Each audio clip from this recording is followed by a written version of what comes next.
Ya está conectando, ya puso a grabar, qué bueno. Muchas gracias, Silvina. Y comenzamos entonces el tema que corresponde para el día de hoy. Hoy vamos a hablar del autor, ¿no? Finalmente llegamos al autor. Antes, ¿hay alguna pregunta, algún comentario que quieran hacer? ¿Algo? Sí, Araujo. Yo, profesor. ¿La ley cuál? 39, 9.739. Bueno, la que hay es la 17.616 de 10 de enero de 616, que reforma la 9.739. Y en realidad son una serie de artículos con modificaciones a la 9739 y algunos más sobre gestión colectiva, que son distintos, eso se le agregan. Todavía no vimos gestión colectiva, pero en realidad si ustedes toman, por ejemplo, el texto del INPO, de la 9739, ya tiene todas las incorporaciones posteriores. Porque además de la 17616, está la 17805 que modificó los artículos de la obra periodística, el 22, 23, 24. Pero bueno, en realidad es la 9739 con el texto actualizado. ¿No? Viene por ahí. Bueno, muy bien. Entonces sí, ya vamos con el autor. Y ahora ustedes van a ver que hablar del autor en realidad está cerrando los mismos conceptos, ¿no? de que estamos viendo desde que arrancamos con la parte de derecho de autor. Es decir, disculpe, profe. Jorge. José, no veo. Por eso, como no...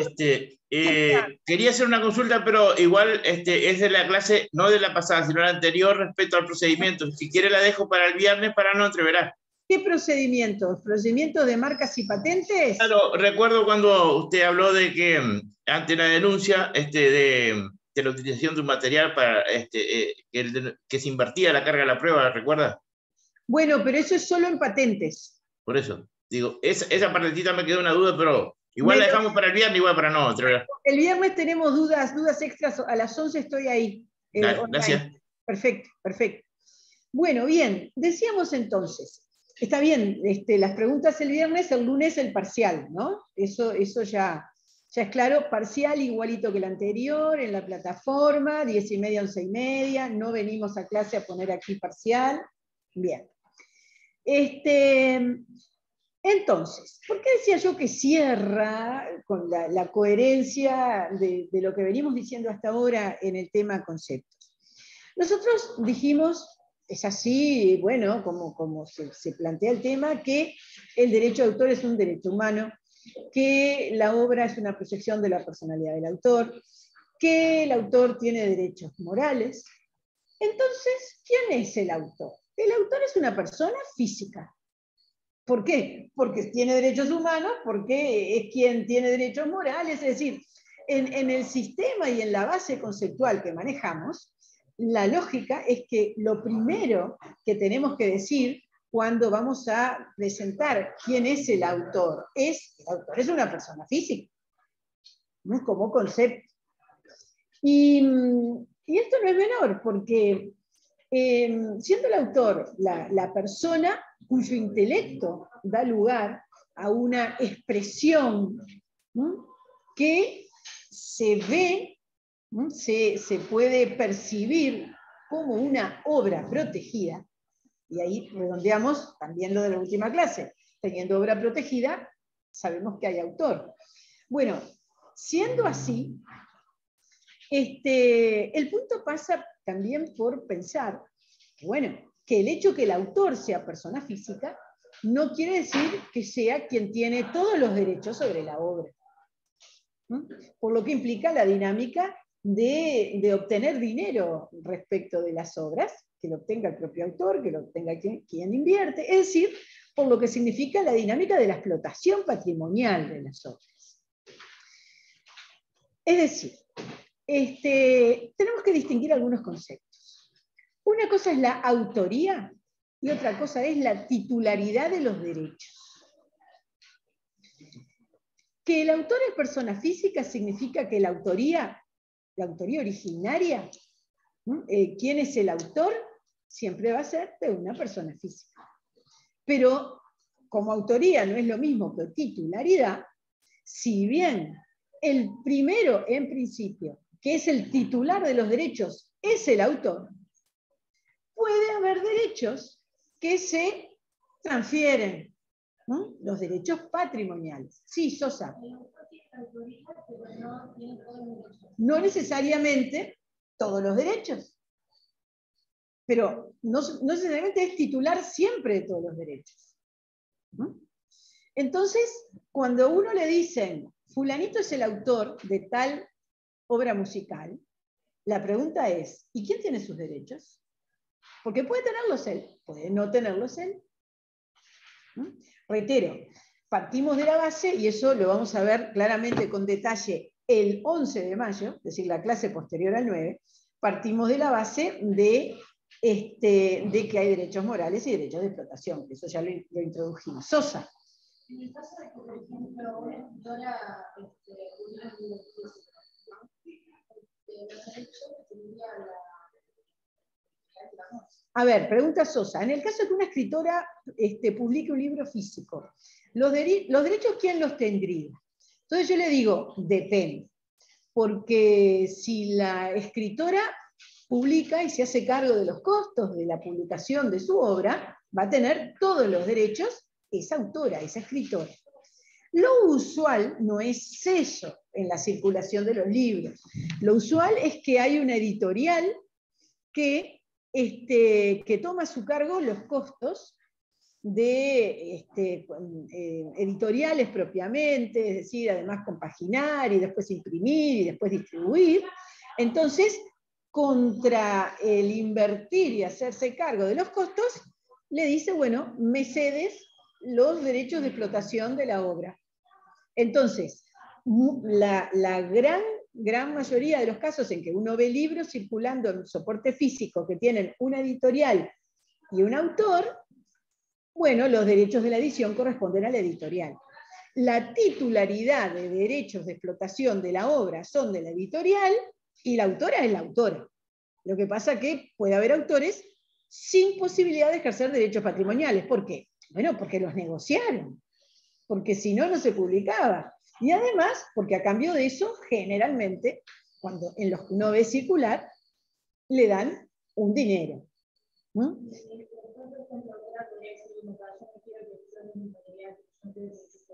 Sosa dice, y después la escritora puede decir, ya no quiero que, yo repito, ya no quiero que exploten mi obra, que no quiero que la vendan, lo puede retirar. Bueno, vamos a ver que hay un derecho que se llama retracto, que significa que cualquier autor en cualquier momento puede retirar su obra, pero tiene que indemnizar si eso genera costos impagos. Es decir, si la editorial dice, bueno, pero mire, yo no recuperé el dinero, bueno, la ley dice, puede retirarlo el autor, pero tiene que indemnizar los costos, esos pendientes, en este caso que estamos contando. Bueno, pues, a ver, por ejemplo, y redondeando para no dejar cosas sueltas del caso, el estándar más o menos que se le paga a un autor cuando cede los derechos suele ser de 10% del costo de la venta o un 5% según el tipo de libro, ¿no? como precio por la cesión de los derechos, ¿no? relacionados con esa edición. O con la obra, capaz que se dio toda la obra. Hay que ver, eso es un contrato, ¿no? Es otro tema que lo vamos a ver cuando hablemos más de derechos. Pero este es un ejemplo muy... Se me entrecortó, profe, disculpe. ¿Es el 10% de la venta? Bueno, Dice. El 10 o el 5, sí, suele ser de lo que entra en la editorial, obviamente, ¿no? Ah, ahí está. Pero puede ser el que sea, eso es un contrato. Así que es un crédito constante, entonces tiene. Bueno, sí, si se vende el libro, y Claro. cuántos libros tiene, porque como este es un mercado muy chico, póngale que se imprimen 200, 500, según el tema, ¿no? 300, digo, tampoco. Claro, hay otro tipo de libros que se pueden hacer 5.000, pero acá, Uruguay, para los temas uruguayos, digo, ¿no? Obviamente, si hablamos de editoriales internacionales, hablamos de 50.000 ejemplares, o 20.000, o 10.000, ¿no? También depende mucho de los temas. Pero todo depende. Y además, a veces cuando se hacen muchos ejemplares porque hay una necesidad masiva de consumo, como en ciertos textos, en realidad que además muchas veces son textos que ni siquiera se venden al público, sino que Profe, los... te hago una pregunta, disculpa que termino, momentito, termino esto y me pregunta. Que por ejemplo terminan entregándose, ahí directamente se le paga. En vez de decir un porcentaje, dicen, bueno, por esto le pagamos $5.000. Yo qué sé, o 50.000 pesos, depende, ¿no? ¿A qué voy con esto? Da igual porque es un contrato. Y se dice, bueno, mire, yo lo puedo hacer, pero no tengo cómo pagarle porque con esto no podemos venderlo a tal costo, a mí no me importa, no sé qué. ¿Es cero? Es cero. Pero lo que importa es que esto es porque lo decide el autor, ¿no? Uno puede negociar lo que quiere. Esto es un trabajo, pero uno puede negociar lo que quiere siempre. Sí, ¿qué me iba a preguntar? ¿Quién me lo iba a preguntar? Buen día, profe, Víctor Ciano. Sí, Mira, te quería preguntar, referente al tema de cuando es un trabajo cultural, como el caso de los docentes de la Facultad de Derecho que escriben libros, ¿no? En ese caso, el porcentaje, o sea, de la Facultad de Derecho, cualquier facultad, vamos siendo docentes, el porcentaje, primero, ¿es el mismo? Y si tienen algún otro tipo de beneficio, por ejemplo, que se les descuente, digamos, otro tipo de deudas que tengan que para pagar, en fin, cosas así. Mire, a ver, no entiendo bien Ángel, entonces. las deudas que le descuentan, pero yo le explico el punto de partida. Es un contrato. Yo dije un 5% o un 10% porque es un uso, más o menos, según el caso. Pero puede ser eso, puede ser 1% o puede ser 50%, que nunca vi, ¿no? Pero me refiero, yo qué sé. En el tema de la Facultad de Derecho, primero que nada, depende de dónde publique. Porque cuando se publican trabajos hechos en algo que tiene que ver directamente con la relación de enseñanza, por ejemplo, hay una ordenanza de propiedad intelectual de la facultad que vamos a ver en su momento que tiene que ver con que, por ejemplo, las maestrías, las tesinas de maestría o algún otro tipo de trabajo realizado en un proceso, eso es una tendencia en todas partes, ¿no? En cualquier universidad, y sobre esa tendencia, que es la ordenanza de la UDELAR, ahí los derechos patrimoniales son de la UDELAR. Y se distribuye un dinero que se divide en 3, UDELAR, autor y servicio. Pero también puede decir, no me interesa. Pero ¿a qué voy con esto? No es todo, ¿qué se paga, qué no se paga? Si es que se paga, es un contrato y las partes negocian lo que sea, lo que se puede. Lo que se puede. No se olviden que como contrato que es esto, está todo muy relacionado con mercado. Se imagina que de derecho y en el Uruguay el mercado es, no voy a decir micro porque no queda elegante, pero como se dice cool ahora, boutique. Pero todo lo que es chico le dicen que es boutique, y es bueno. Boutique. No, es pequeñísimo. Pero es normal, país pequeño, de derecho, es un mercado pequeño. Pero de todas maneras hay algunas cosas que se venden muchísimo, otras que se venden menos, y eso los editoriales lo conocen, porque todos conocen su negocio. Porque veo que hay editoriales de psicología, acá cerca vemos, está la facultad, ¿no?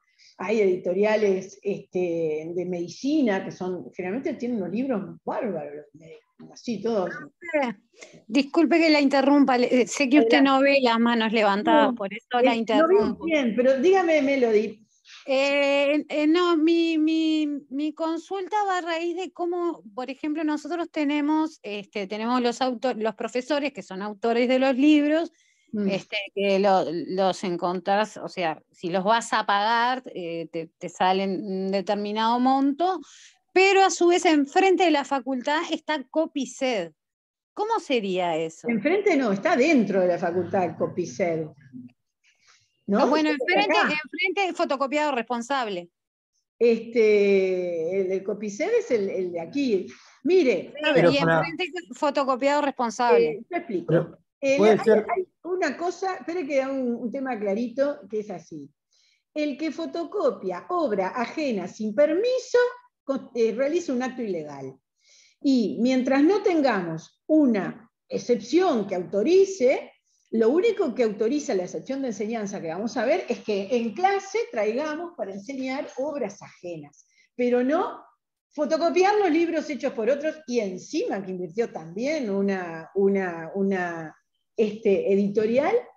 Pero siendo tan evidente, quiere decir que está autorizado por cada autor. No. Siendo tan evidente no quiere decir nada. No quiere decir nada. No. ¿Están cometiendo plagio? No, plagio no es eso. Va a estudiar cuando es el concepto de plagio, es otra cosa.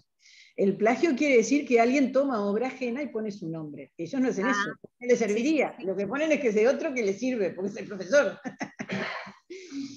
Justamente lo que hacen no es plagiar. Claro, pero me llama la atención dentro de la Facultad de Derecho. No, mire, yo le diré, no, usted primero dijo afuera, y yo dije que Copcede... Sí, enfrente está fotocopiado responsable. Por eso, pero dentro de la Facultad de Derecho, lo que le puedo decir es que yo recuerdo que, no me acuerdo quién de nombre en este momento, pero a mí me han venido a pedir permiso, dentro de lo que es mío, pero ojo, que ya le doy la palabra, ojo que cuando alguien fotocopia un libro que tiene una editorial, el autor no tiene los derechos de explotación para decir, fotocopien tranquilo que no voy a hacer nada. No señor, es la editorial, y ninguna editorial va a dar permiso. Esperen que aquí tengo una pregunta. ¿Cómo era su apellido? Aedo. Aido. Yo trabajo en Copicel y a nosotros no nos dejan imprimir, o sea, solamente fotocopiamos hasta 80 carillas, y por ejemplo a ustedes una autorización para el libro de propiedad intelectual y comercial. Sí, por eso no, acá, que vi que hablaban de enfrente, de adentro, de un hombre, por eso quería aclarar. No, de hecho, a mí me lo dijeron, yo autoricé, es distinto de los que no lo hacen bien. Tengo Sosa y tengo después otra mano más. Beatriz, perdón, sí. Acá también teníamos una intervención de Álvaro que quería ¿Es anterior, la de Álvaro? A lo que sí, vamos, sí. Álvaro Sosa, ¿y cómo era su apellido? Y Collins, cierto, ya me acuerdo. Álvaro. Lo que quería contar yo es que las ediciones de Copicel, por lo general, en la primera página tienen una nota que permite la difusión con fines estudiantiles, está en todos los librillos. Bueno, eso es un tema personal de ellos, por lo que ellos hacen que pueda tener algún tipo de derecho. Es distinto. Sí, claro, pero digo, es por eso, es legal y incluso recuerdo que hace años hubo una redada en las fotocopiadoras de frente de la facultad. No fue una redada, bueno. Fue una actuación judicial por una denuncia. Y eso fue en el año 2013. Y es eso, porque era, a veces los titulares de derecho, ya enseguida les doy la palabra, a veces los titulares de derecho dejan pasar algunas cosas para no estar con ese estrés tremendo de tener juicios encima. Pero hay momentos en que la cuestión es demasiado escandalosa. Entonces, en ese momento, las fotocopiadoras estoqueaban fotocopias de libros de editoriales y los tenían adentro de la valija del auto, del que estaba ahí, decían, ¿cuánto querés? ¿Sí? ¿Cuántos tomos de Gamarra querés? Por ejemplo. Y el tipo iba al auto y se lo daba. Es decir, eso, además de ilegal, como igual es fotocopiar, eso es demasiado escandaloso. Estoquear, no sé, es como ir al puesto de la esquina a robarle los cajones de verduras y venderlos en el puesto de enfrente. Y, ¿me entienden? Es decir, uno la percepción es algo que hay que trabajarlo más, cultura y percepción, pero uno la percepción del robo de lo físico lo ve, pero no es tan fácil lo del intangible. Sosa. Una cosa diferente sería si, por ejemplo, yo publico su libro en la página de web. Si yo lo imprimo, para mí. Claro, eso es otra cosa, con autorización, obviamente. Es decir, a ver, me dice Sosa, es distinto si alguien pone su libro en una página web y quien lo quiere leer se lo imprime. Eso sí, porque hay un tema de la doctrina de acto propio, que quiere decir que si yo hago algo a sabiendas de que está a merced de que alguien lo reproduzca y no lo impido, y ni siquiera pongo un warning, lo estoy autorizando. Pero esto es en términos de uso. No es de explotación comercial. Por explotación comercial quiere decir que yo vivo del trabajo de otro y no le pago, ni siquiera le pido permiso. Eso es la gravedad, que me parece muy normal, como hecho ilícito. Digo, no lo veo nada grave. Collins. No, digo por ese lado, que era un hecho ilícito, nada grave y más. Pero nada grave entenderlo, No, por eso yo me expresé mal. Por eso mismo de que los materiales de estudio para Facultad de Derecho hoy en día son caros para ir a la Fundación de Cultura. Entonces, y que es barata la fundación, así que imagínense. Claro, obviamente que fue responsable, cualquier otra librería que venda que reproduzca o que explote estos libros para fines comerciales, obviamente que lo hacen de forma ilegal porque no tienen los derechos de autor, sí. Pero obviamente nadie va a ir a denunciarlos. Sí, por supuesto que se va a denunciar. No. A ver, todo hay formas de hacerlo. Se puede hacer legal, se puede hacer ilegal.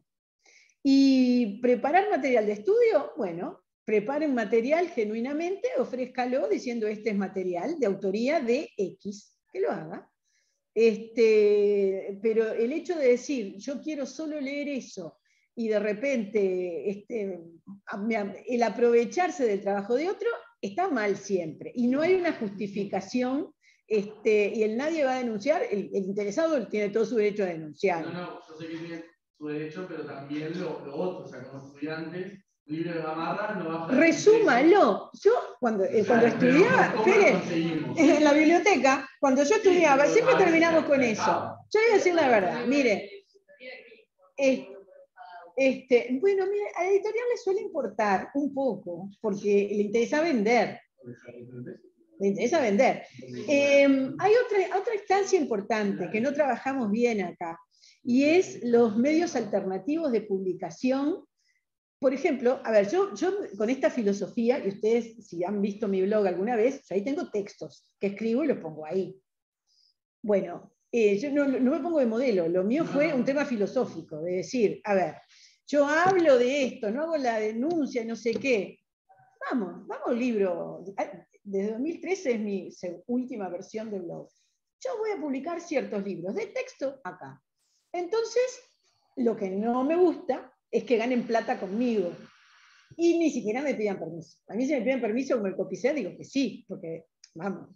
Pero que después vengan y vendan por ahí, además yo pongo, autorizo que todo lo que sea para estudiar, lo bajen, no autorizo más nada, lo redacto más formalmente.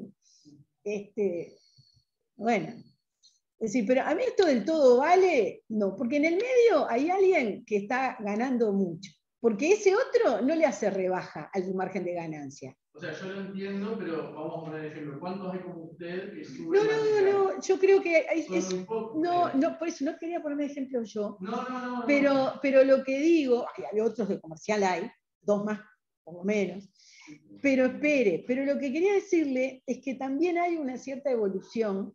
Es decir, a ver, gente que hoy veo que publica online, hace unos años, por ejemplo, no concebían que pudiera publicarse un libro en Internet. Y hablo de profesores buenísimos y generosos, no digo de libro en Internet, diciendo, estás malgastando tu obra, la pones por Internet. Digo, es un libro. Y hace un tiempo viene un profesor de años, un amigo, muy bien, y me dice, pero vos tenés que entender que lo que publicás en Internet también es un libro. Me dice, sí, le digo, bien, no, tampoco voy a decir, ya sé que es un libro, pero me refiero, y a su vez me encantó que me lo dijo, porque dije, llegó, ¿no? Entonces hay un tema generacional también. Pero lo que es claro es que el que usa una obra ajena sin permiso, está haciendo mal. No, está clarísimo. Está mal. Hay otra cosa que también es muy clara, y que eso es lo que estamos mal colectivamente desde el año 2013, en que voy. Es que es cierto, dado que ahora la tecnología hace más accesible las obras, se ha incorporado una nueva reglamentación de las excepciones y limitaciones. Y desde el 2013 que se han presentado un proyecto de ley, ¿se acuerdan? Yo lo comenté cuando avanzamos rápidamente en la presentación, Origen FEU, desde ese momento que hoy recordaban de la acción judicial denunciada por editoriales, no se trató. Se volvió a presentar en el 2015, no se trató. Se volvió a presentar en el 2020, todavía no terminó esta, así que uno puede tener esta legislatura, porque cuando fue el Promole, ese organización de todos, los de comercial, casualmente estaba yo ahí, lo primero que nos dijeron es, ¿hay algún proyecto que ya haya o haya habido, que igual quieran decir, ya el primer momento lo presentamos, porque no habíamos trabajado todavía? Entonces nos dijimos, está de derecho de autor, presentemos algo sin estudiar, solo para que el tema esté adentro. Y está. Y entró enseguida, como entrar. Sé que se han reunido, no sé más, porque yo no estoy ahí en el Parlamento, no sé ni siquiera en la comisión. Pero bueno, vamos a ver, sería la tercera vez, porque el tema no es solo lo que puede ser facilitar algún tipo de fotocopiado, sino el tema son las bibliotecas y el material que se va destruyendo, y que si es un material que es extranjero y que aquí no se vende, no lo pueden fotocopiar, no se puede escanear y poner online para el uso en la biblioteca restringido, tampoco, ¿no? Porque usted dice, y si no está el libro, como decíamos, en la biblioteca, bueno, por eso en muchos países del mundo se admite que la biblioteca escanee y permite consultar ahí una cantidad de libros. ¿Cuántas veces uno saca fotocopias de clavo? Que al final utiliza poco de lo que fotocopió, pero ante la duda dijo, dame el libro, o cosas así. Vamos, ni siquiera es inteligente fotocopiar. Y además ustedes, porque son chicos, pero van a ver que se les llena la casa de papeles y de libros, y que uno dice, ¿por qué lo hice? Y de la parte ambiental ni me meto, eso vayan a la materia de derecho ambiental. Pero es otro tema también. ¿Qué iba a decir Rodrigo, que sigas medio así? Bueno, entonces digo, para Beatriz, mí, sí. Perdón la interrupción. Tenemos una pregunta de Álvaro que me pareció interesante para compartir. Adelante, Álvaro. Sí, yo le había preguntado a Silvina por el chat, en el caso de los libros, o bueno, del material discográfico, por ejemplo, cualquier propiedad intelectual, cuando la venta es de un ejemplar usado, si no correspondía ningún tipo de pago al editor o al autor. Y Silvina me dijo que, bueno, la voy a dejar que responda usted, profesor. No, bueno, Silvina, adelante. No, rápidamente me pareció que la inquietud que estaba bien también tenerla en este momento y de compartir para la clase, hablar de una cosa también de soporte material, que es cuando va circulando, que es distinto a lo que le corresponde el derecho, bueno, cuando va circulando soporte material, diferenciarlo de lo que sería un derecho del pago por una reventa, excepto el droit de suite. Yo les mencionaba rápidamente que sí, en algunos casos las obras, cuando se revenden, se tiene que pagar al autor por esa reventa. Claro. Pero eso rápidamente lo mencionaba en el chat y bueno, que pudiera hacerte la pregunta. Está muy bien, resumiendo un poco, muy bien ambas cosas. El punto es así. ¿Se acuerdan del concepto de agotamiento de la marca, de la patente, ¿no? Cuando una vez que se pone, lo demás circula. Bueno, lo mismo pasa con los libros. Una vez que entra al mercado, la venta del libro usado ya no tiene que ver con propiedad intelectual, porque lo que se vende es el soporte. La propiedad intelectual va hasta la introducción en el mercado, ¿no? Y luego la protección que hay es de integridad de la obra, pero ya no es ese acto de explotación. Salvo que se trate de las obras artísticas de one shot, es decir, una sola, una única expresión, es decir, un cuadro es solo el cuadro, una estatua es solo la estatua, de esas cosas raras de piolines que vuelan, no sé qué, de estas obras de arte que hay ahora, es solo eso. No nos circunscribamos a lo de siempre. Lo que sea una vez es solo eso, es una sola obra. Entonces ahí sí, ahí hay para el autor el caso de reventa de la obra, porque no hay una explotación por multiplicación, como el caso de los libros, de la música, de las películas, ¿no? De todas las cosas que se usan en forma más masiva o en forma más repetitiva. Esa es la diferencia. Vamos a ver el tema de los derechos patrimoniales, este caso del droit de suite, exactamente como decía la doctora Villa. Exactamente.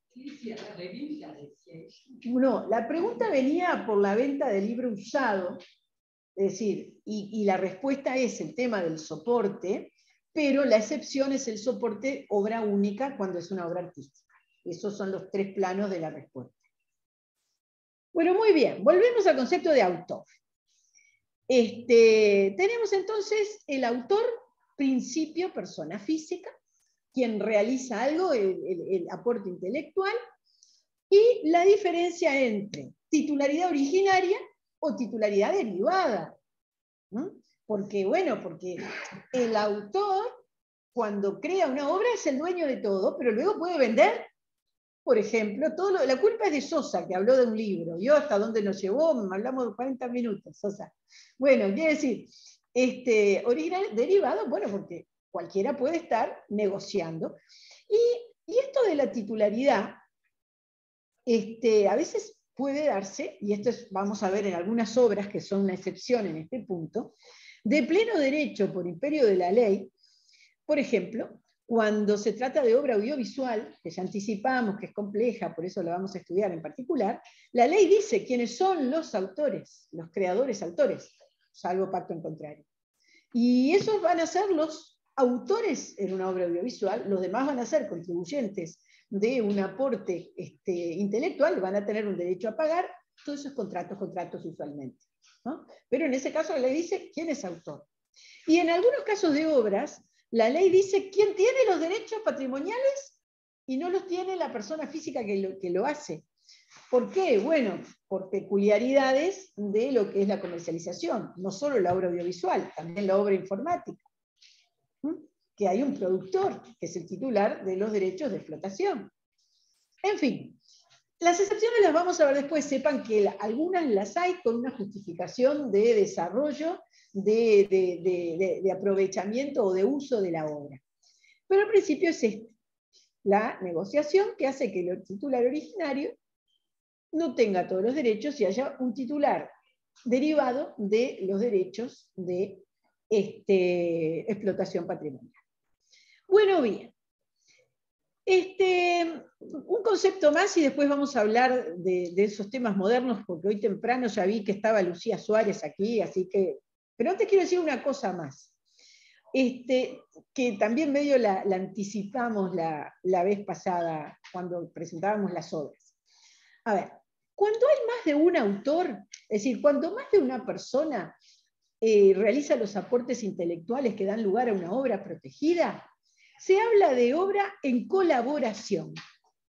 La expresión legal es obra en colaboración. Los colaboradores, aun cuando no sean autores, son titulares de derechos. Eso lo dice el artículo 7 de nuestra ley claramente, ¿no? Es decir, no estoy guiándome en este momento por la normativa, pero sepan que todo esto tiene nuestra base legal. La obra en colaboración, artículo 26 de nuestra ley, constituye una propiedad indivisa y por consiguiente da a los coautores iguales derechos, salvo pacto expreso en contrario, y habla del artículo 1755 del Código Civil. A ver, cuando más de una persona es autora de algo, en principio es una, acá dice coindivisión. Son dueños los dos. Se habla en la doctrina de colaboración perfecta y colaboración imperfecta, porque a veces esa convergencia de aportes de uno y otro, o de unos y otros, es escindible. Es decir, se puede separar quién hizo una cosa y quién hizo la otra. Letra y música en una canción, ¿no? Lennon y McCartney, bueno, uno hizo uno, otro la otra, pero otros lo hicieron las dos. Y eso quiere decir que no se puede separar el aporte de cada uno. Entonces se habla, levanta la mano. Ah, perdón. Me pareció, ¿no? Bueno, no importa. Uno u otro. Bien. Sí, Araujo. 1755. Esto está en el artículo 26 de la ley. Pero hay algo interesante respecto de la obra en colaboración y la duración de los derechos patrimoniales. Sí, ¿qué iba a decir usted? Exacto, perdón, claro. Colaboración perfecta es cuando no se puede separar, es decir, cuando es inescindible. Y la colaboración imperfecta es cuando, bueno, si bien son coindivisos en la obra final, se sabe quién hizo una cosa, quién hizo la otra. Eso es el tema. ¿Qué ley es? La Ley de Derecho de Autor, Magalí, 9739, la que estamos viendo. Bien, Chaquero también, pregúntale a mí. Bueno, bien. Decimos para tener en cuenta, y esto cuando suele haber una competencia imperfecta, es decir, cuando se pueden escindir los aportes, y ahí conviene mucho más que en otro caso tener algo acordado, ¿no? Redactado, un contrato, en todo caso, para bien o para mal, porque ¿qué pasa? Que bueno, que al autor de la letra supongan que de repente no le molestaría que la recitara alguien en una película, y sin embargo, si no tiene una autorización de su coautor, obviamente no lo puede hacer, porque es una propiedad indivisa. Si para ese tipo de cosas es que se necesita que esté de acuerdo, ¿verdad? No es tan frecuente que hagan contratos, salvo cuando son grupos, pero en los grupos lo que van a contratar es que nadie la puede usar, si no es con autorización, justamente es reafirmar el concepto de obra indivisa, ¿no? de indivisión, por ese lado. Pero esto es un concepto para manejar, y me faltaba decir, ¿qué pasa con la duración de los derechos cuando la obra es en colaboración? Bueno, termina el plazo de los derechos de dominio privado cuando fallece el último. Así que el día que fallezca el último de los 4 Beatles, va a empezar a contarse el postmortem autoris, y recién después de eso va a estar en el dominio público. Tenemos para rato. Por suerte, bueno, también. ¿Comprenden? Entonces, a ver, ¿queda solo Paul McCartney? No, ¿quién más queda? Ringo, ¿verdad? Sí, iba a decir, Ringo también. Sí, andan bárbaros. Y bueno, así que pongamos el otro, el que murió antes, que fue tan trágico. No, el que murió antes de todo, el primero fue John Lennon. John Lennon en el 80. Fíjense que les quedaría bastante menos para derechos de autor a los herederos de John Lennon si fueran los derechos por el fallecimiento de cada uno. Porque bueno, pues ya habían pasado 42 años. 42 años. Bueno, 42 años. Sin embargo, ahora todavía ni hablemos, porque como los demás, bueno, por suerte, siguen viviendo. Eso es un tema para tener en cuenta cuando se habla de a quién pedir permiso para el uso de las obras y explotación y demás. ¿No es hereditario? Sí, es hereditario para cada uno. Es decir, todos están cobrando como derecho de autor vigente los herederos de John Lennon. Y los herederos de John Lennon no solo han tenido estos 40 años y muchos más, ojalá, porque no han fallecido los otros 2, sino cuando fallezca el último, que algún día va a pasar, a partir de ahí comienza a contarse el plazo, que en nuestro país es de 70 años. Quiere decir que los herederos de John Lennon, esto le llega hasta los tataranietos de John Lennon, ¿no? Cuando en general son 70 años, 2 generaciones más o menos, ¿no? Digo, el comentario del sistema. ¿Los que ponen fundación? ¿Y los que? Ponen una fundación. Los que ponen una fundación en realidad lo hacen para que una entidad gestione la defensa de los derechos o la explotación, dicho en el sentido legal que decimos explotación, ¿no? Que es gestión de los derechos. Sí, sí. Y se hace también por razones impositivas también, ¿no? Creo que es distinto, porque además, siendo usos netamente culturales, toda la gestión es distinta. Tiene que ver con lo impositivo también. Bien. Bueno, esto en cuanto a obra en colaboración. Hay otra obra también que se llama obra colectiva, ¿no?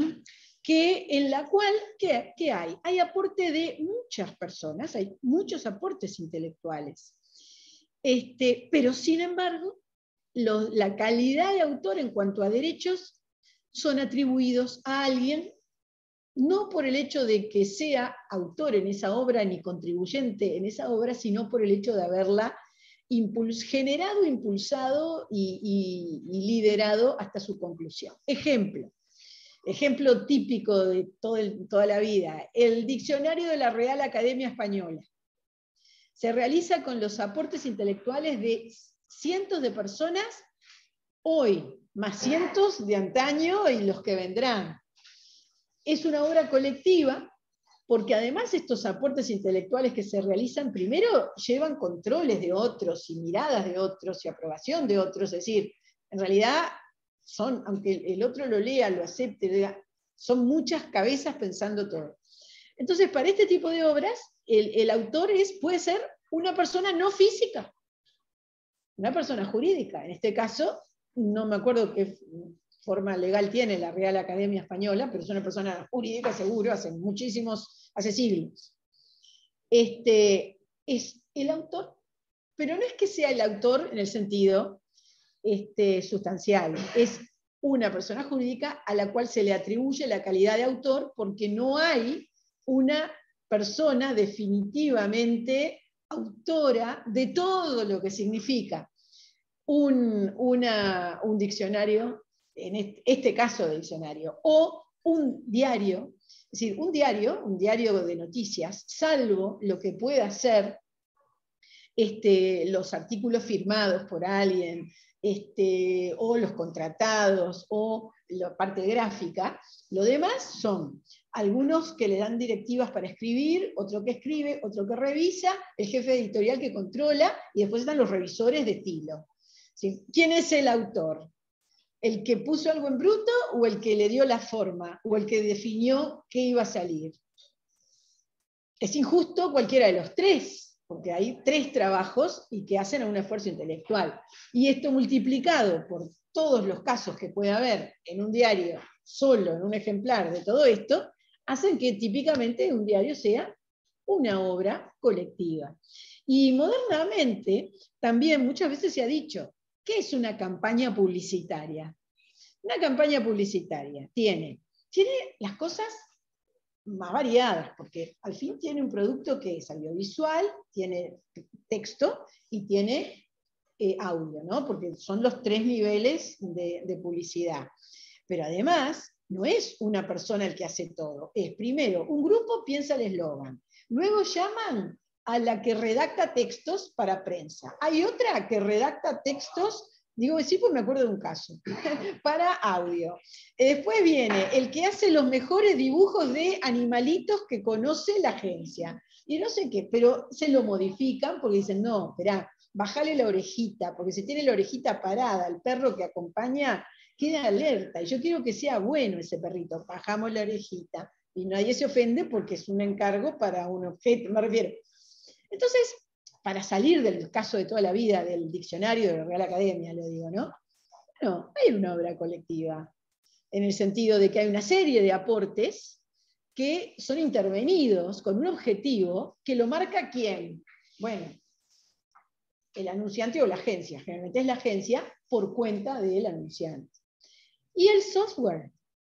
El software tiene variadísimos aportes individuales. El software comienza por trazar una idea, y luego hay unas especificaciones que lo hace alguien, que le va dando pautas de costo y horas, luego vienen los sprints, luego vienen las funcionalidades, después vienen los sprints, que vienen los que pican el software, luego empieza el que hace el test de usabilidad, después en el medio empiezan a llamar a la parte de los creativos del design, recién ahí de la pantalla, que es lo que vemos, antes está todo atrás, y sigue habiendo una serie de aportes diversos, porque puede haber gente para algunos textos, para otros no sé qué. ¿Y quién es el autor en este tipo de obras, no? Es decir, estamos en una casuística. Bueno, es una obra colectiva. Claro, si es una persona o dos que hacen un programa, una app, es decir, un software de aplicación breve y además para celular, y ahí capaz que es fácil decir, ellos dos son los autores y se da el ABC tradicional. Pero hay otros casos de software que no, que llevan todo esto que estoy contando. Entonces, naturalmente, va a ser ese otro software que mencioné, ese va a ser una obra colectiva. ¿Comprendido, no? Bien. ¿Qué dice acá? ¿Quién me está preguntando? Era yo, profe, disculpe. Sí. Dos preguntas, perdón, José, que ya digo, es José, que tenía una pregunta, algo que no le quedó claro, ahora de lo último, y después había una pregunta anterior, que no sé si quedó, respondía ya, de Maya Jafé. No, a ver, de Maya Jafé dice, cuando la colaboración es perfecta, es cuando se puede separar. Bueno, dijimos que es perfecta cuando no se puede separar. ¿No? Dijimos así. Y es imperfecta, digo por las dudas que haya dicho al revés. Y es imperfecta cuando uno sabe, y puse el ejemplo más fácil, letra de uno, música de otro. Podría haber otros niveles de identidad, pero pongo esto para explicar que es más fácil. O sea, no es tan frecuente lo de que se pueda separar. ¿No? Casos de, no es lo más frecuente, pero puede darse, vamos, puede darse.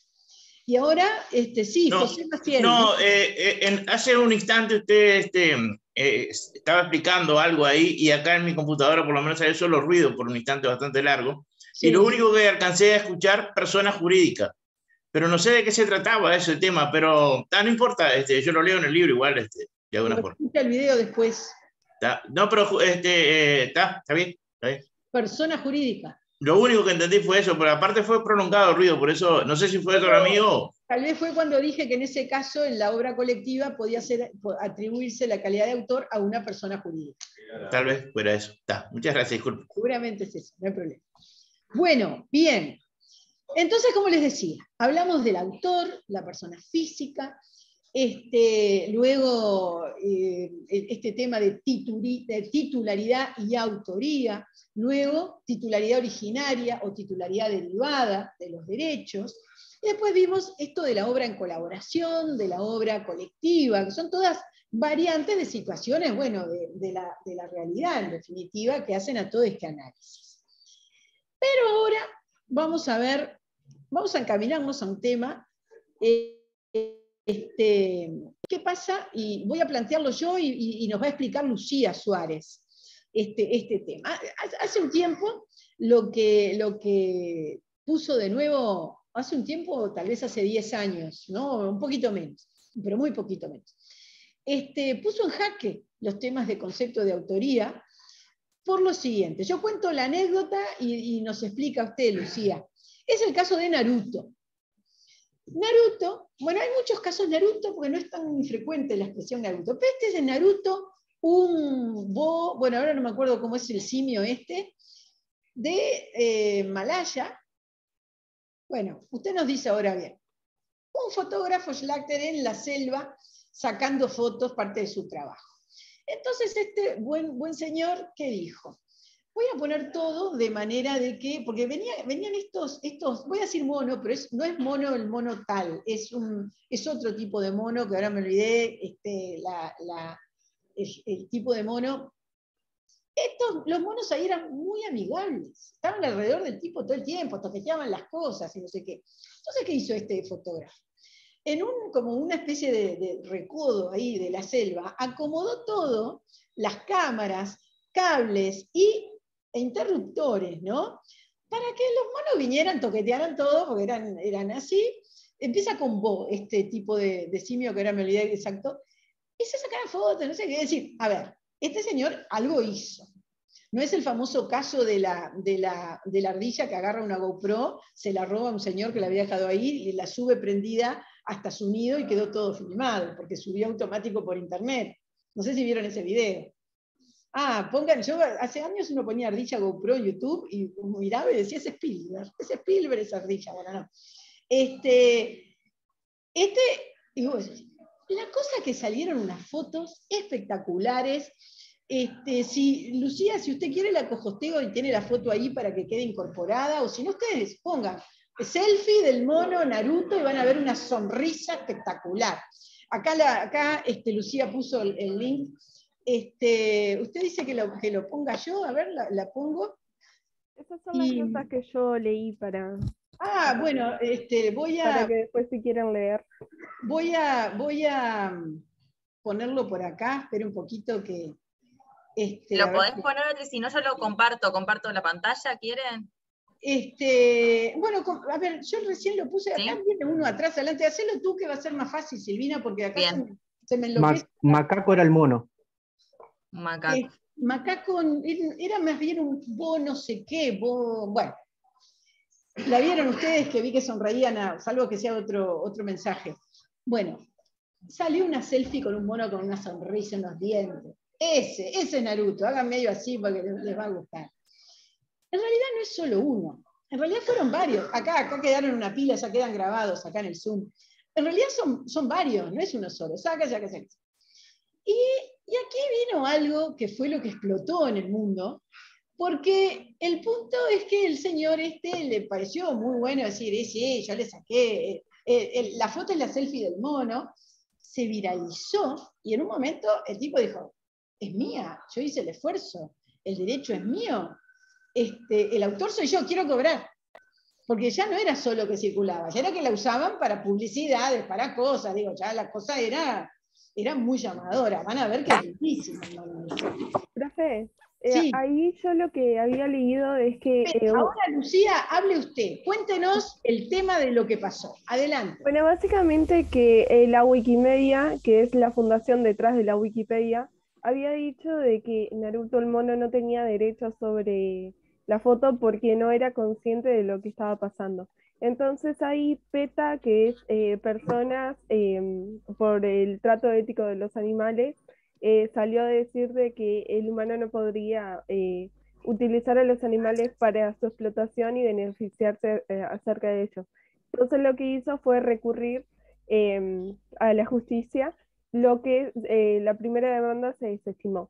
Después volvió a recurrir diciendo que la legislación no especificaba si el concepto de autor incluía solamente a humanos, sino que también podía ser animales.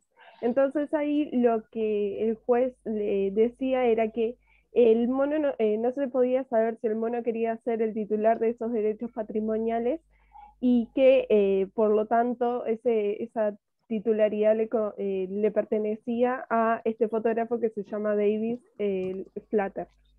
Entonces se llegó a un acuerdo extrajudicial donde el fotógrafo acordaba dar el 25% de los derechos patrimoniales que resultara de la fotografía.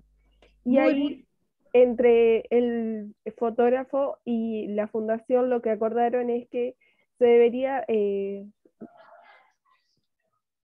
ahí se cortó algo. Como que repensar la legislación para que los animales puedan tener una parte en esa autoría como para recibir ahora económicos.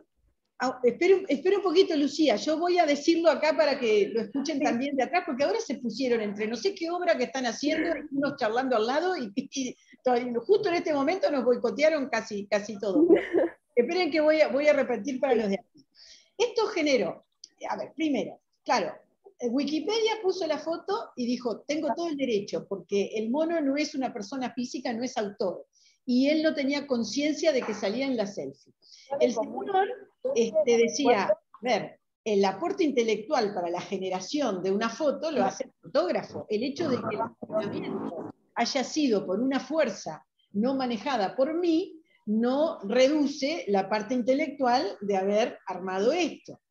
Y otros dijeron, no, al mono le toca algo. Que estos fueron parte de los que decían los de PETA, porque ahí sale esta ONG internacional en pro de los derechos que tiene que ver con los animales,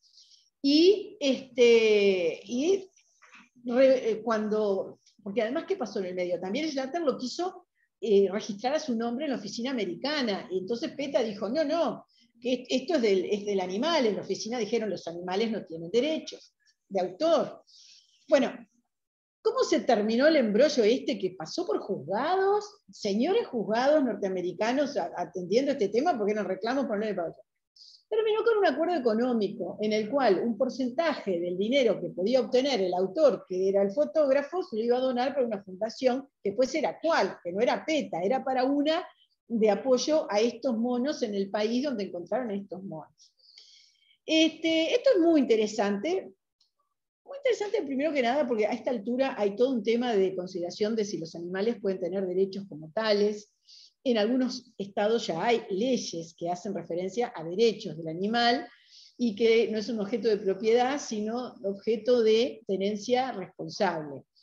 No sé si alguno escuchó hace poco una jornada que hubo un sábado, casi todo el sábado, por Zoom, acá en la Facultad de Derecho, sobre Derecho de los Animales. Lo pasó, ¿no la escucharon? Estuvo espectacular, pero estuvo muy profunda desde el punto de vista jurídico, ¿eh? No es muy superior a lo que puede ser PETA discutiendo el tema. Fue de distintos planos, plano penal, plano no sé qué. Mírenla, tiene que estar en el canal FEDER de la facultad. Yo me enteré por enterarme, digamos, de las noticias, y es un tema que lo hemos hablado en propiedad intelectual en torno a Naruto, porque tenemos también en IP Time una charla específica sobre los animales y la propiedad intelectual, donde nos planteamos ese tema con varias miradas, y ahí invitamos a una argentina que es profesora de una materia opcional que hay en la UBA Derecho, González Silvano, que es, a mi modo de ver, es brillante el desarrollo. Bueno, uno tiene que ver si está de acuerdo. No, yo no estoy diciendo sí todo, miren que... Pero la verdad es una rama de derecho muy interesante. Y reitero, no lo escuchen, escúchenlo como juristas que son, o van a ser, o están siendo, como quieran verse, pero escúchenlo como juristas, porque no es solo un tema de adoro a mi bichito, ¿no? Es decir, a ver, es un tema de, hay algo para analizar. Vinieron en esta jornada, no solo estaba González Silvano, que van a ver la cantidad de sentencias que hay en el mundo en torno a rescate, sería la palabra, pero el debate del rescate no es rescatar o no, es cómo se hace la protección, si tiene derechos para reclamar y cómo, pero vino también de Perú, bueno, de Uruguay, y de qué temas hay cuando se encuentran cantidad de animales, que la policía qué puede hacer cuando encuentra cantidad de animales abandonados por alguien, una cantidad de temas legales espectaculares. Bueno, ya que estoy, hice el aviso de este tema. Hay libros sobre derecho de este tema. Bueno, y para la propiedad intelectual no es solo Naruto. Antes que Naruto, hace 30 años, estaba la monachita y los cuadros. La monachita todo el mundo la conoce como personaje, ¿verdad? No me digan que no puede estar tan lejos de Tarzán. Tarzán, Jane y la monachita. Y después vino algún nene de ellos, no me acuerdo. Por eso ya fue una secuela muy... Pero era Tarzán, Jane y la monachita. Claro, la monachita en realidad era como 50 animalitos amaestrados que estaban en películas a lo largo de los años. Pero una de ellas vivía en Los Ángeles, y el señor, que era su dueño, o tenedor responsable sería hoy, pero bueno, en ese momento era su dueño, la hacía, o ella, yo qué sé cómo el asunto, pintaba, agarraba, pintaba, como Naruto, pero con un lienzo y óleo. Y vendía los cuadros, y toda la familia vivía de la monachita, artista, ¿no? Entonces, ahí también ya se venía discutiendo este tema desde hace mucho tiempo, el derecho de autor. Y hoy en día, si ustedes buscan, yo tengo por ahí creo que en mi blog, un post que puse la cantidad de animalitos que los hacen hacer cosas para vender la parte plástica. Yo me acuerdo, Beatriz, que me dan el nombre, el Pigaso, del cerdo Pigaso. Sí. Emulando el cerdo pintor. A un cerdo pintor, así, de artes plásticas, le pusieron de Pigaso. Y hay también un escarabajo, y no sé qué historia, y ahí lo tengo ahí recopilado. Bueno, digo, ese no es el tema. Hoy, con la tecnología, la viralización, la evolución de los temas de derecho animal, que por eso puse énfasis en explicarle, porque el pobre monachita no generó toda esta discusión, pero es que no tenía las décadas de evolución tampoco del tema, ¿no? Creo que la legislación francesa, que ya incorporó un artículo donde le da un carácter de persona a los animales. Pienso que no podrían ser todos lo mismo. Es complicado el tema desde el punto de vista de la propiedad intelectual, porque una cosa es decir tiene derechos, es persona, los efectos de decir tiene derechos troncales, y otra cosa es decir, ¿hay una manifestación intelectual volitiva desde el punto de vista de generación de obra en un animal? Es complicado. A ver, ya sé que hay mucho que estudiar en el tema hasta de lo fisiológico. Las vacas se las comen. No, pero ese es otro tema. Yo me estoy volviendo un poco ahora al autor, ¿no? Que es el punto que detona todo esto, ¿no? Pero si es tenencia responsable, no es el dueño. Claro, pero lo de tenencia responsable en realidad viene por otro camino, no lo del autor, ¿no? O sería, bueno, lo que gana si lo pone a vender cuadros tiene que tener un porcentaje que sea para el bienestar de ese animal. El animal va a tener, sí, le compro cosita de oro para que coma, ¿no? Este platito de oro. Pero yo voy a otro punto. Yo voy al punto de lo que estamos viendo, que es el concepto de autor. El concepto de autor, ¿qué significa? Que hay alguien que quiere hacer algo, que no importa si es lindo o feo, pues se acuerdan que vimos que la obra no depende de ninguna valoración, pero ¿qué tiene el autor? Expresa el intelecto.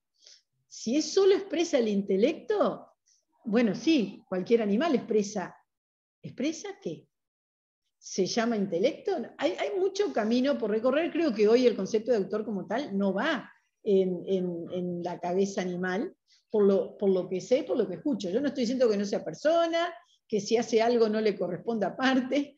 Yo lo que estoy diciendo es lo que estamos estudiando hoy, que es el concepto de autor. Y no me opongo a evolucionar en conceptos, para nada. Lo que estoy tratando de plantear y de mirar, no dedico mucho estudio a este punto porque me parece algo más deportista en el tema del tema animal. Pero, a ver, espera que ahí hay unos mensajes que no sé si capaz que me están diciendo algo. Sí, hay un par de preguntas, bueno, una del parcial, que en realidad es otra cosa, y después hay dos preguntas así del tema. Una compañera, Claudia Silvera, que preguntaba, le llamaba la atención que se utilizara el nombre Naruto porque ella lo relacionó con un personaje de un cómic muy popular, conocido. Y bueno, en la medida que es un nombre, en realidad, en general, no, digamos que no sé si, que no implica una reproducción de la obra en sí misma. Sí, yo lo que estimo es lo que dijo Claudia, lo de Naruto. Yo creo que en realidad Naruto debe ser algo popular, como acá es Cacho o Pepe, ¿no? Una cosa así. Entonces, Naruto me suena a que es algo más general, y por eso, ¿cómo le van a poner a un bichito el nombre típico de un junior del país? Por eso, claro, profe, ahora me quedó claro cuando Silvina me lo dijo lo del nombre. Claro, si el nombre se puede usar, no es una cosa como sí, Claudia, por ejemplo, se puede usar esta. Pero hay un personaje relacionado en el anime, yo lo sé por mi hijo, porque es fan, los niños son fan de esas cosas, y me toca mirar. Y hay uno de los personajes que se llama el Rey Mono, el Rey Mono. Sí. Y está relacionado, un personaje del mismo cómic. Sí, yo comenté, porque cuando empecé alguna vez buscando Naruto para tener la foto, me venían otros Narutos, otros Narutos. Y ahí investigué, bueno, googleé un poco para entender cómo era la cosa, y viene por ahí. Es como acá uno pone cachito, no sé cuánto, y le sale, no qué sé, cualquier cosa. Sí, ¿qué dice Ruiz? Fernández. Ay, perdóneme. Fernández. En la cultura oriental se pone, o sea, los nombres son arcoíris, rosado. Cierto, tiene razón. Y Naruto es un ingrediente de una pasta que a las personas que les gusta comer de ramen. Sí, ramen, es muy conocido en Japón. En Japón también. Sí. Sí, nos agrega un tema para entender expresiones. Aquí Fernández, que en la cultura asiática los nombres tienen que ver con, yo qué sé, arcoíris helado, ¿no? Lluvia fina, yo qué sé. Sí, pobre chiquilín, ¿no? Pero bueno, está, si le tocó, pared negra, pone de ejemplo. El chiquilín, pared negra, qué ejemplo, Fernando. Eso es maldad. Bueno, no importa. Pero sí, puede ser perfectamente. Y claro, entonces la mirada todavía es más complicada para nosotros, entendiendo o como reacción, pero es tal cual. Bueno, ahora, ¿Cuál es el tema de, y con esto solo lo presento porque después lo vamos a terminar de ver, ese día del debate de nuevas tecnologías y propiedad intelectual, y vamos a hablar de NFTs y todo eso. ¿Cuál es el tema que hace que esto de Naruto hoy sea tan interesante como conceptos y como experiencia del debate de Naruto y los demás menos famosos? El tema de la inteligencia artificial. Porque la inteligencia artificial tiene una complejidad como motor creador distinta a cualquier otra expresión de software. Incluso una de las redacciones y uno de lo que se llama la Directiva de la Inteligencia Artificial Europea hace referencia que puede haber un centro de imputación de derechos y deberes distinto a todas las personas involucradas, ya sea en que exista, en que se haya entrenado y en que se aplique ese software de inteligencia artificial. Algo que muchos decimos o vemos y decimos, bueno, el concepto de personería jurídica también hace miles de años, no sé si miles, pero varios cientos sí, también puso en jaque el razonamiento jurídico, ¿no? Porque esto de que haya alguien con derechos que no sea persona fue muy difícil. Vamos, que en nuestro país las sociedades comerciales tienen persona jurídica todas desde la ley registral del 48. No tiene 100 años todavía eso para sociedades comerciales, sí para el Estado, las asociaciones, la iglesia, pero costó entenderlo en forma automática y por declaración legal, y no porque viniera gente a decir vamos a hacer algo distinto pero somos los responsables, ¿no? Pero muchos dicen, y espero que redondeo esto y ya me dice Araujo, pero muchos dicen, y bueno, si se está al borde de pensar que puede ser autor un simio, un animal, ¿no? Desde el punto de vista de iniciativa. ¿Por qué no entender que hay un sujeto también distinto de una cabeza intelectual que eventualmente pueda tener las responsabilidades que siguen? Luego, para cómo pagar la responsabilidad, en realidad lo que se ha propuesto es el sistema que hay en Nueva Zelanda para el tema de los accidentes de tránsito.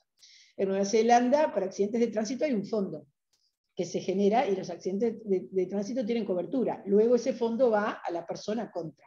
Pero la idea es decir, bueno, cobertura de fondos para lo que pueda ser pago de responsabilidad desde la perspectiva de inteligencia artificial y sobre todo eliminar todo tipo de sesgos para que haya los menos daños posibles, ¿no?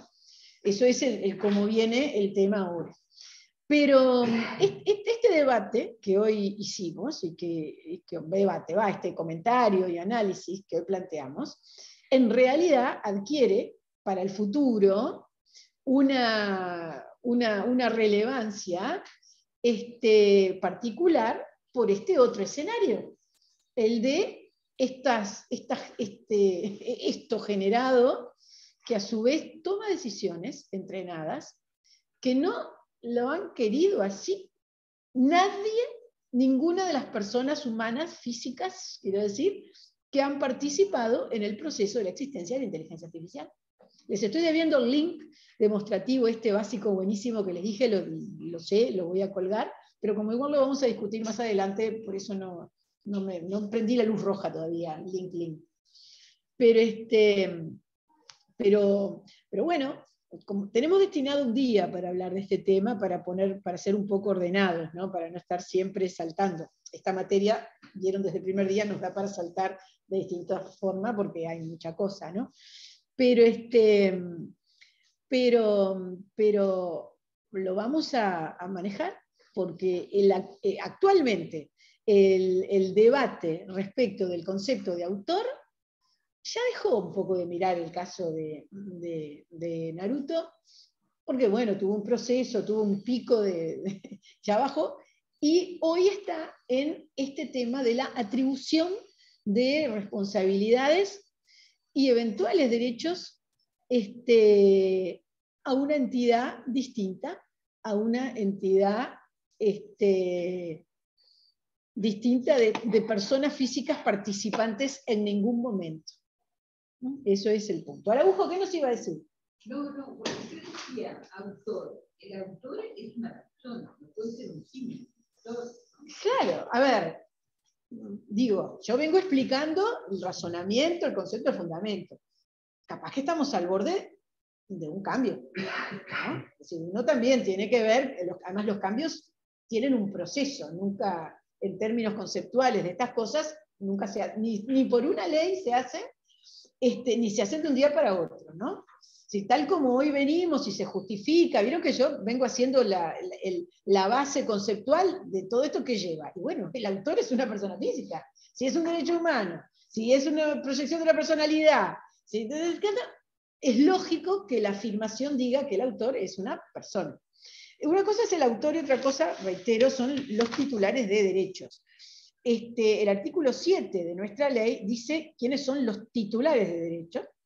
Y dice, son el autor y los sucesores, los colaboradores, los adquirentes a cualquier título, los traductores o todos los demás de las derivadas, el artista es intérprete o ejecutante, productor de fonograma, organismo de radiodifusión, también son titulares de derechos, no de derecho de autor, pero son titulares de derechos, el Estado es titular de derechos.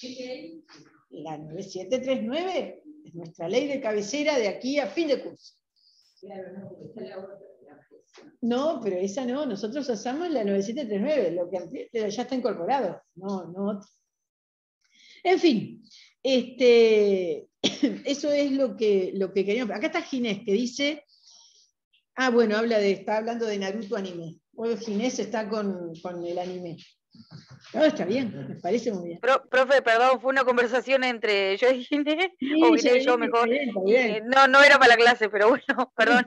No importa, está perfecto, no me parece mal. Yo porque justo miré y estaba eso, ¿no? Está todo bien, además igual sabemos que está bien, porque el cómic es una tremenda industria creativa que se sustenta en derechos de autor, así como los videojuegos. Los videojuegos son una maravilla, no solo desde el punto de vista estético, bueno, que hay creativo, sino también una maravillosa industria, ¿no? Y videojuego no es solo entretenimiento, que ya es bastante, es mucho de cultura, y acá porque no estamos ni en el gaming, pero también es cursos de cosas, así como hay todo un sector de cómic y derecho, que no es el derecho de autor del cómic, sino cómic que enseña derecho constitucional, derecho comercial. Eso en Estados Unidos hay hasta algunas materias en universidades americanas de derecho que se enseñan vía cómic, y en serio, derechos fundamentales en cómic. Bueno, imagínense el tema de videojuegos, ¿no? Con lo que puede abrir en ese sentido. Bueno, ¿algún comentario, alguna pregunta en materia de autor? Y ya vamos terminando la clase de hoy. Leo un silencio. Silencio positivo, claro. Sosa para salir temprano es una teoría que le gusta. Me parece bien, ¿no? Aparentemente es un tema sencillo. La realidad. ¿Quién es? Fíjense, cuando se plantea en un escenario, siempre ponemos el escenario comercial, ¿no? Imagínense una industria de vajilla y otro tipo de productos utilitarios. A ver, y entonces viene alguien que da una instrucción que dice, bueno, mira, yo creo que el color para decorar tiene que ser verde, porque es un color, tenemos que tener una línea verde porque se asocia con la ecología y la gente compra cosas verdes. Y bambú, ¿no? Ese tipo de cosita que hay también mucho a India, pero poca caña, más hoja, la hoja chica. A ver, dan una instrucción. Y alguien va y elige los chipum, los pone ahí. ¿Quién es el autor? El que dio la instrucción relatando lo que iba, la mano que la cumple y que fue a buscar lo que le dijeron, nada más, son los dos. Eso es casuística. Esto ha habido, me acuerdo hace tiempo, una sentencia muy interesante francesa, porque fue un señor a una empresa, a una imprenta, y le dijo, mire, yo quiero que me haga papel para embalar los regalos de mi tienda. Tienen que ser todos de color base roja, o eran para Navidad. Me tiene que poner este arbolito verde, esto así, me lo pone separado cada tanto. El señor lo hizo, el otro le dio el ok, lo vendió. Ahora, ¿qué pasó? Que el de la imprenta, después, como estaba muy bueno ese papel, hizo mucho más y lo vendió, y lo vendió, y lo vendió. Y el otro fue y lo reclamó, dice, señor, eso es un diseño mío, yo le dije que lo quería así. Y él dice, no, pero el autor soy yo, porque yo fui la mano que lo hizo. Y ahí hubo un juicio, pensando quién era el autor. Le dieron la razón al que encargó, porque pudo probar que fue muy específico en todo lo que hizo. Y porque él lo sometió al ok del otro, como diciendo, cumplí lo que usted me mandó a hacer, y porque ahí hay una norma de quien encarga una obra tiene derechos. Ahí era un poco más fácil. Pero de todas maneras, hay esto del autor, que como dice Araujo, tiene razón, en materia de principios, el debate que vimos, tiene los principios que tiene, hay que ver en la cancha, ¿no? ¿Qué pasa? Uno más y ya, en serio, nos vamos. Bueno, acá ya están hablando de Sócrates y Platón. Voy a dejar el chat. Hoy están muy profundos en el chat. Hoy están muy profundos. Pero voy a comprar otro ejemplo. A ver. Mato Rodríguez no escribía música. No escribía música. Escribir música no es cualquier cosa, ¿no? Es decir, puede haber grandes talentos del sonido y el tiempo, pero que no lo escriben.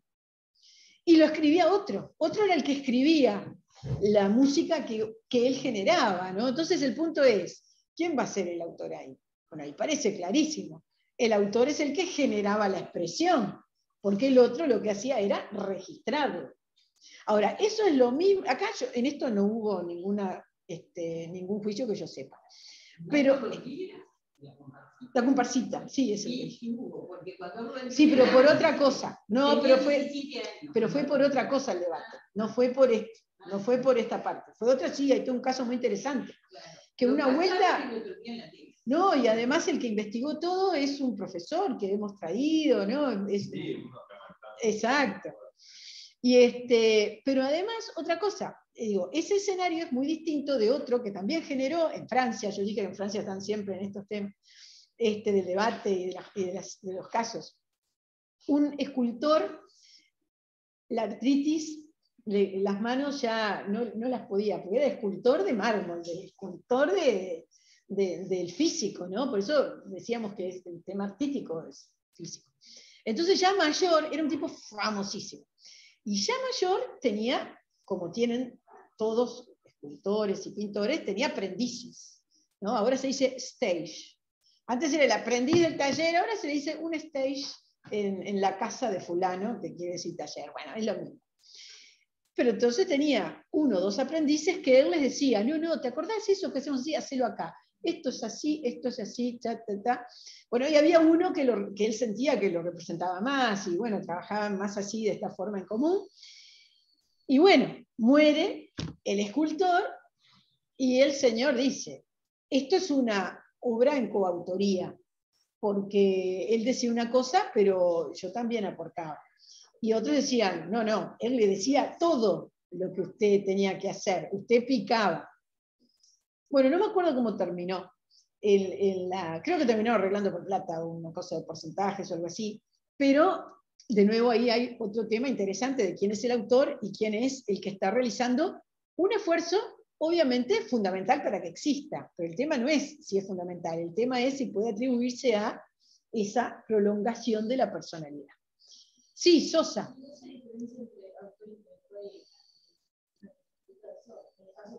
Lo que pasa es que, me pregunta Sosa, ¿no se diferencia entre el autor intelectual y la persona que ejecuta? De hecho, sí, pero aquí el punto es que el que tiene la manija del asunto, es decir, el que tiene los derechos y el que define el destino de la obra es el autor. Se supone que a la persona que ejecuta le pagaron, o tenía un interés en decir, estoy al lado y aprendo, que será el famoso concepto de los aprendices de los talleres. Bueno, pronto entonces, terminamos por hoy. Y ahora ya Claudia Silvera ya se va a Estados Unidos con los cómics. Acá, y Ginés también, dice, no estaría mal. Nos vamos a ejercer a Estados Unidos, profe, va a ser más redituable. Vamos con los cómics. Impresionante. Es que, mira que aquí hay mucho dibujante de cómic que trabaja para Estados Unidos. Hay un movimiento muy interesante que les pagan así, bárbaro, les cuento. Para los que... Bueno, ahí no sirve, profe, pásenos la data. Hay un camino ya trazado por ese lado. Bueno, ¿la lista? Nos vemos, profe. Ahí está. Bueno, que pasen bien. Cierro todo, que pasen bien. Chao, gracias Silvina, a todos. muchas Chao, gracias, chao. muy amable. Chao, chao, chao. End meeting.